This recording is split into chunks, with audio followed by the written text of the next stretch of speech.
I got a lot of requests for the patch notes from my first Microkorg jam, Ghost. After reading the requests, I initially posted the sysx files from the Microkorg up on a website, but that website has since perished. I thought this would make the perfect opportunity to make my first tutorial video on patching the Microkorg, using the song Ghost as a framework for the patches. Unfortunately, I didn't save any of the patches from my original recording, so I've had to repatch based off of listening back through the song. They might be a little different than the original, but they should be fairly true to how it sounds.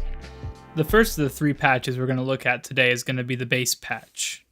If you want to look at any of the other patches first, you can look down in the description for the timestamps for those. So the first step of any patch is to find an empty program number, so that way you don't write over any of your older patches. So let's see. Alright, that's a safe one to write over, so you hit Shift 3 and 3 again to initialize the patch. And our first step is going to be going to the voice section of the synthesizer. And the one part we're going to change from the initial patch is actually going to be polyphonic to monophonic, since it's a bass voice, which means you can't play more than one at a time. Our next section we're going to look at is actually the pitch section. Now this part is important. Your number 5 right here controls the vibrato on the mod wheel. We don't want the mod wheel to control the vibrato, so we're going to set that to 0. Now the mod wheel is unlinked.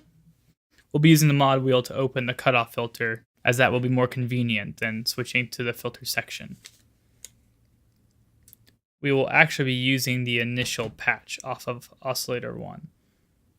After that, we go to oscillator 2, and we make sure to set that to a triangle wave.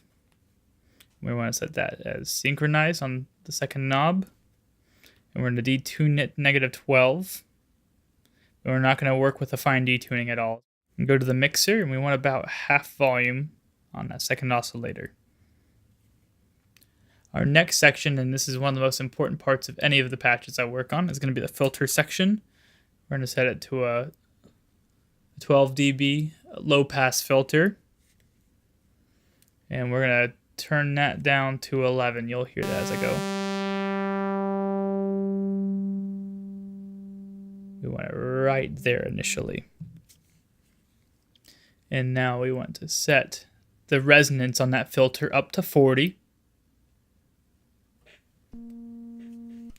Now this time it may not seem to make any sense with the sound, but that is because we're going to be tying the mod wheel to the cutoff frequency. So the next section we're going to go to is actually going to be patching that mod wheel to the frequency. So we're going to go down to patch 1, and we're going to switch it to the mod wheel. We want that to be controlling the cutoff frequency, and we're going to go ahead and set that all the way up. So now the mod wheel, as you open it, opens that filter. The next step is going to be setting the amplifier envelope so that the voice is controlled the way we like it to sound. Right now it goes as soon as you click, and it releases as soon as you release. So we are going to set the attack to 10. Now it fades in when you hit the key. And now we will set sustain to 102, so that way whenever you release,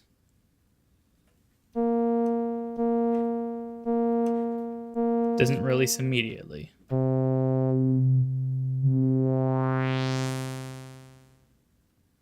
For this patch will actually be shifted down 1 octave as it's a bass patch.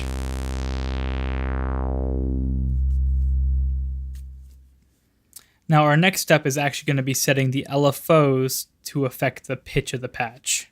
First we will set LFO 1 to be a triangle wave. And we're going to leave the synchronization off on those, and we're going to keep it at 10. Now we're going to come down and patch that LFO to the pitch. So under patch bay 2, we'll set LFO 1 to pitch, and then we'll set that to effective pitch at 7.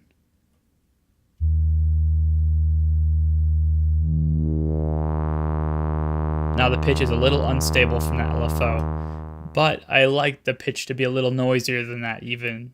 So we are going to set LFO2 to be the sample and hold circuit. And we're going to set that as fast as it goes, up at 127. Now under patch 3, we are going to take LFO2 and patch that as well to the pitch. And we will set that setting to 9, let's say.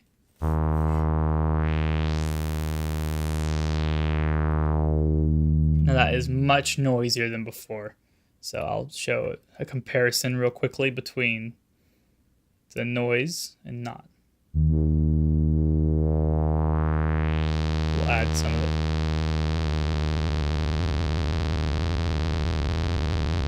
Using the sample and hold circuit, we can make the oscillator pitch very unstable.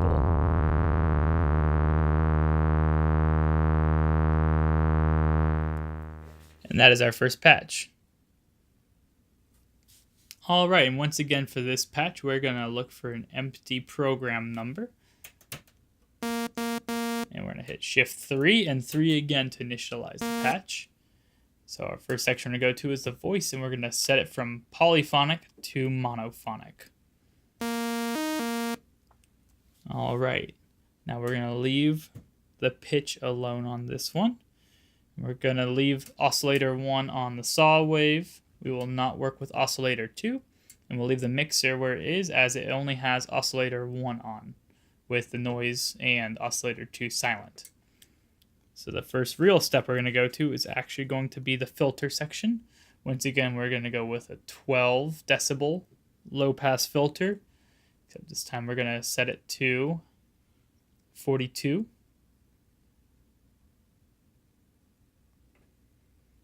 And then we're going to set the resonance to 28.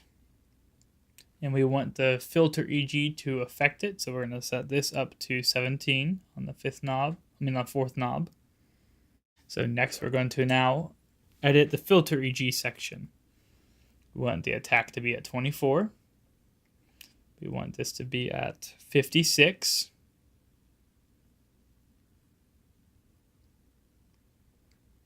We want to set this to 0. And 0 once again. We do not need to touch the amp section, and we will move on to amp EG. Under amp EG, we'll go ahead and set that to 18, so it has a slower attack. Already starting to get some of the characteristics of that sound there. Next, we'll set this to 64, which is actually where it's going to be after initialization. And next, we'll set this to 84 from 127. And this to 103 so that the sound holds after you hit the keys.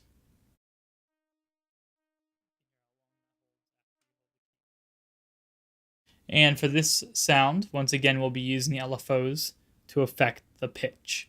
So LFO 1 we are going to set to the sample and hold. We're going to set it as fast as it goes so that it's more noisy. And for LFO 2, we're going to set that to sine, and we're going to set that fairly slow, as that will be affecting the pitch in kind of a more warbling sort of way. You can think of it as almost being like flutter and wow on a tape. So under patch 1, we'll start with LFO 2, affecting the pitch, and we want that to go about 7. You can do it to your taste, but I like to keep it underneath 9. So that effect would be called wow. And for patch 2, we're going to do LFO 1, which will have the sample and hold circuit. So it'll be using what I would say sounds like noise to affect the pitch. And we'll set that to about 9. That makes the oscillator much noisier.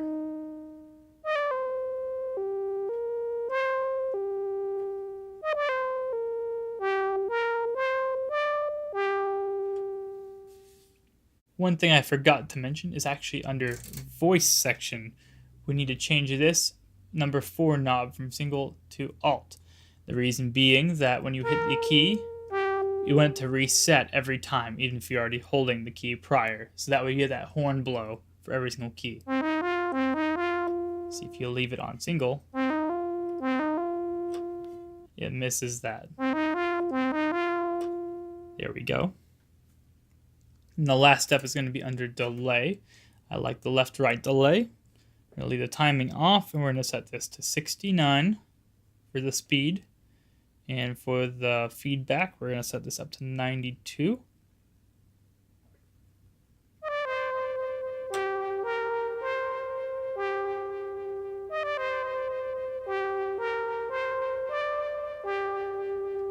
The Microkorg delay section is a beautiful effect, and I use it as much as I can.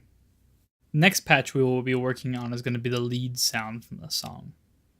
So we will go and find an empty bay, as before, so that way we don't overwrite any important files we may have on the Microkorg. Then we'll initialize with Shift 3 and 3 again. Now we have an empty patch. So our first section we'll go to is going to be the voice section. We can leave that where it is, and we'll leave this as well. We just need to switch from polyphonic to monophonic for the sound. And the next important section is actually going to be the filter section, as we're going to leave the mixer with only one oscillator going through, which will be our oscillator 1. Oscillator 2 will not be in use for this patch. So we'll go to our cutoff, and we'll be setting that to a 12 dB filter.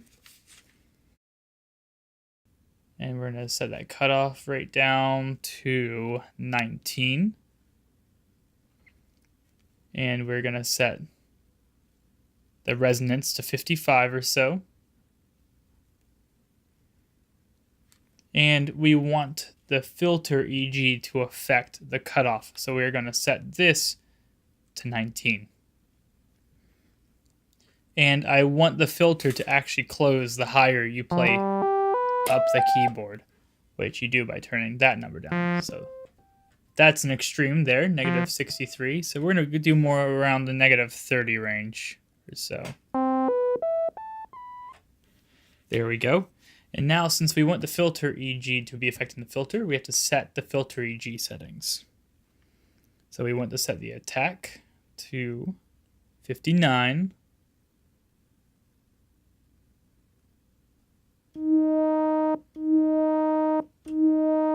You can hear it opening the filter after you hold the key. Each time you hit a new key after you release. And then we want to set this to 119 or so, and 84, so that doesn't return completely back to nothing. And then we'll leave that at its highest setting, as I don't want it to outlast the amp EG. On the amp EG, we want a little slower of an attack so that it does not click when you hit a key. So we'll hit that to 5 on the first knob. And on the second knob, we're going to set that to 90.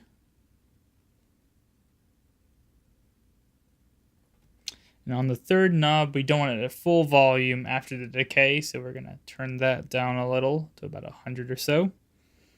And then we want a bit of the sound to last after you let go of the key, so we're setting this to 95.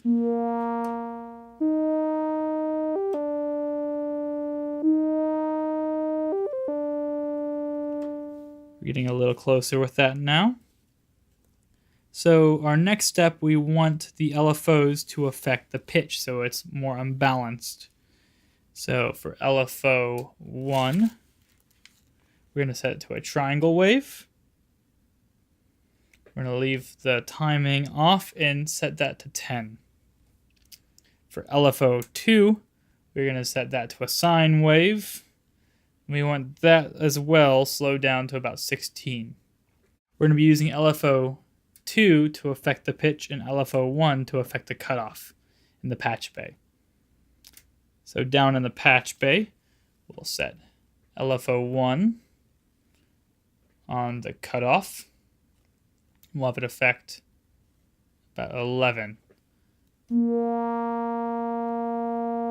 So if you listen, the LFO is slowly changing the cutoff filter's frequency. And now patch 2, we're going to set LFO 2 to affect the pitch of the sound. And we're going to set that to about 7, so now you have an unstable pitch of the sound.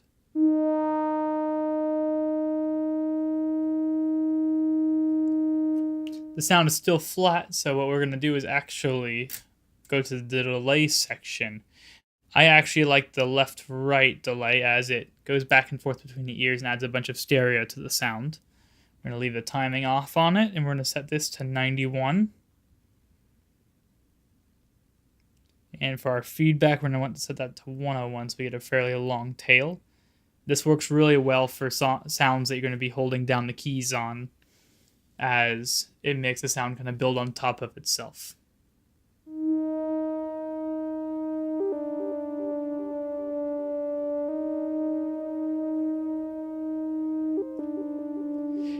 Now we're getting much closer to the sound, but it's missing a bit of its body, so we're going to go to the EQ, and we're going to set the EQ on the lower end to about 400, and we're going to turn that up to 8.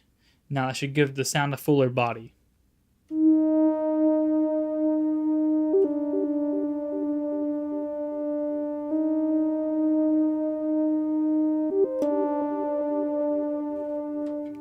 And there we have it. If this video was hard for you to follow in any section, I have actually written down the patch notes from all the sounds, and I'll put them on screen for you, so that way you can go through and patch it based off of the numbers. Alright, thank you for watching this video. If you liked it, let me know in the comments, and I'll continue to make more videos like this. Thank you.